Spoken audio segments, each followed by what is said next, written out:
If it was just about the food, and you work the food the way you do and have, and you exercise and you burn the right amount of calories, how come, one, you may not be losing the weight you think you should lose, and two, it's not being sustained? You gain it back. The reason is that nourishment is not just a physical concern.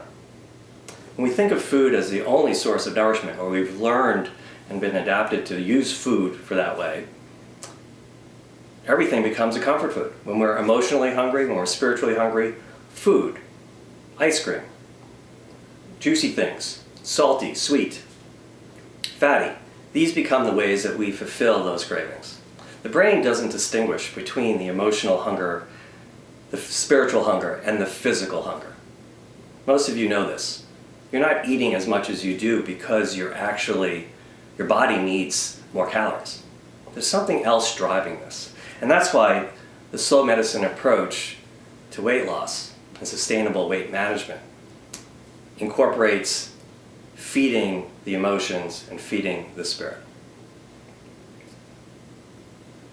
What I'd suggest you do this year, before you embark on the do's and don'ts of another diet, think about how you're going to feed your emotions, how you're going to feed your spirit. Connect there first. Take this month, let's say, and work those. Eliminate some of the baggage emotionally.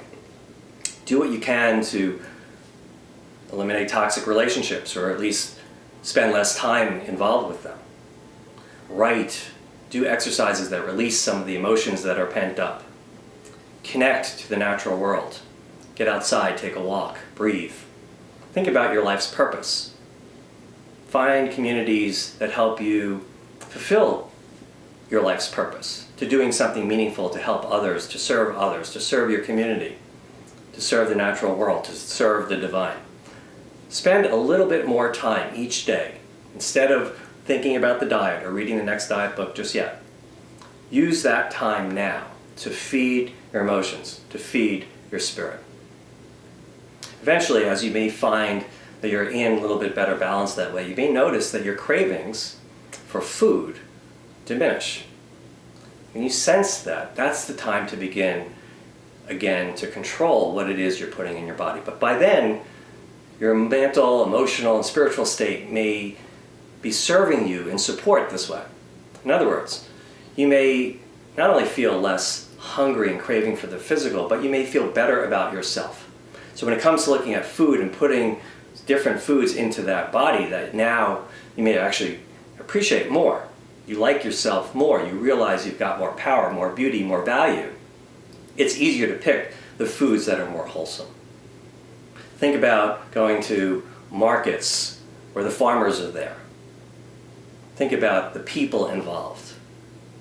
Let them be part of this process. Look at the ingredients, the colors, set your table a certain way, honoring this food as a source of nourishment. Be joined by friends. Even if you treat yourself alone, consider it to be a special event. These are the ways that we can bring the principles of slow medicine, a way of living, into balance around the subject of nourishment. Not just the food that you're consuming, but all that goes on around it, so that you're nourishing your body, mind, and spirit. In the end, what we're looking at here is metabolic balance. This is not so much about less calories, less nutrients, less. It's actually about more. And the more you consume in the emotional and the spiritual sense, the less you'll need to consume in the physical. And the easier it will be to stay consistent and sustain the weight loss, to achieve the weight balance that you're seeking. That's my hope for what you can do this year. And if you want to speak to me more, you can contact me at slowmedicinedoctor.com.